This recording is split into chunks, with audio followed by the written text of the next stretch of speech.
Middle east में शुरू हो चुका है तीसरा विश्व युद्ध। क्या सुप्रीम लीडर अली खामेनेई की मौत के बाद ईरान की सत्ता हिल जाएगी? क्या इजराइल और अमेरिका का ये हमला ईरान को खत्म करने की रणनीति है? ये युद्ध पूरी दुनिया की अर्थव्यवस्था और तेल बाजार को झकझोर देगा। इन तमाम सवालों के बीच हालात बेहद गंभीर हैं। ईरान और इजराइल के बीच तनाव ने बड़े युद्ध का रूप ले लिया है। आज सुबह इजराइल ने ईरान पर हमला किया और अमेरिका भी इसमें साथ है। मिसाइलें, बमबारी और जवाबी हमले लगातार हो रहे हैं। ये संघर्ष सिर्फ दो देशों का नहीं बल्कि पूरी दुनिया की सुरक्षा और अर्थव्यवस्था को प्रभावित कर सकता है। अब सवाल ये है कि ये युद्ध क्यों शुरू हुआ, कौन कौन शामिल है इसमें और आगे क्या हो सकता है। वैश्विक स्तर पर हालात ठीक नहीं हैं। इजराइल ने ईरान पर पहले हमला किया। इसका मतलब उनका कहना है कि ईरान से खतरा था, इसीलिए उन्होंने पहले हमला किया। अमेरिका भी इसमें शामिल हो गया।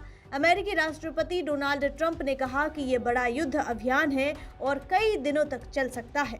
इजराइल के प्रधानमंत्री बेंजामिन नेतन्याहू ने कहा कि ईरान उनके लिए जिंदगी का खतरा है। हमले का निशाना ईरान की राजधानी तेहरान और वहां के कई प्रमुख स्थल रहे। सुप्रीम लीडर अली खामेनेई का घर, राष्ट्रपति का महल, मिलिट्री बेस और न्यूक्लियर साइट्स शिराज, कौम, केरमानशाह, इस्फहान और कराच जैसे शहर भी निशाने पर रहे। अमेरिका ने ईरान के न्यूक्लियर और मिसाइल प्रोग्राम को नष्ट करने पर जोर दिया। इजराइल का कहना है कि खामेनेई और राष्ट्रपति मसूद पेजेश्कियन को निशाना बनाया गया, लेकिन नतीजे अभी साफ नहीं हैं। ईरान ने तुरंत जवाबी हमला किया। उन्होंने मिसाइलें और ड्रोन से इजराइल पर हमला किया और अमेरिकी बेस भी निशाने पर हैं। खाड़ी देशों में कतर, बहरीन, कुवैत और यूएई में भी हमले हुए। सऊदी अरब में धमाके सुनाई दिए। ईरान की सेना ने कहा कि वे बदला लेंगी और अमेरिका इजराइल के ठिकानों को निशाना बनाएंगी। अभी तक यूएई में 1 नागरिक और ईरान में 5 बच्चे मारे गए। दुनिया भी इस युद्ध से प्रभावित हुई है। इजराइल में इमरजेंसी लग गई है, स्कूल बंद हैं, हवाई जहाज उड़ानें रद्द हो गई हैं और ईरान में इंटरनेट और हवाई क्षेत्र बंद है। भारत ने नागरिकों को सतर्क रहने को कहा। ऑस्ट्रेलिया ने अमेरिका का समर्थन किया, जबकि लेबनान और कुछ देशों में युद्ध बढ़ने की चिंता जताई। तेल की कीमतों में तेजी से बढ़ोतरी हो सकती है क्योंकि खाड़ी देश डर में हैं। लेकिन ये युद्ध अचानक नहीं हुआ। ईरान और इजराइल की दुश्मनी 1979 की इस्लामिक क्रांति से शुरू हुई और अब तक बढ़ती रही।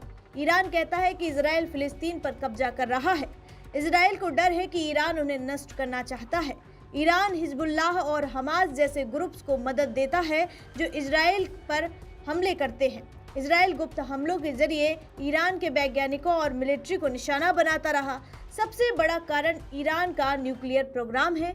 ईरान कहता है कि यह शांतिपूर्ण है, लेकिन अमेरिका और इजराइल मानते हैं कि यह परमाणु बम बनाने के लिए है और 2025 जून में पहले भी यह हमला हुआ था। अब फरवरी 2026 में न्यूक्लियर टॉक्स फेल हो गई है क्योंकि ईरान ने अमेरिका की शर्तें नहीं मानी। ईरान के पास लंबी दूरी की मिसाइलें हैं और वे हूती जैसे ग्रुप्स को मदद करते हैं। अमेरिका कहता है कि ईरान दुनिया का सबसे बड़ा आतंकवाद प्रायोजक है। दिसंबर 2025 से ईरान में बड़े विरोध प्रदर्शन हुए, जहां सरकार ने प्रदर्शनकारियों पर गोली चलाई और हजारों लोग मारे गए। अमेरिकी राष्ट्रपति डोनाल्ड ट्रंप ने प्रदर्शनकारियों का समर्थन किया और कहा कि ईरान की सरकार बदलनी चाहिए। ट्रंप और नेतन्याहू ने इस युद्ध में सख्ती दिखाई। ट्रंप फिर से राष्ट्रपति हैं और सेना भेजी। नेतन्याहू कहते हैं कि ईरान उनके लिए वास्तविक खतरा है। इस युद्ध में शामिल पार्टियां इजराइल, अमेरिका और ईरान है। इजराइल मुख्य हमलावर अमेरिका समर्थन में है और ईरान जवाबी कार्रवाई कर रहा है।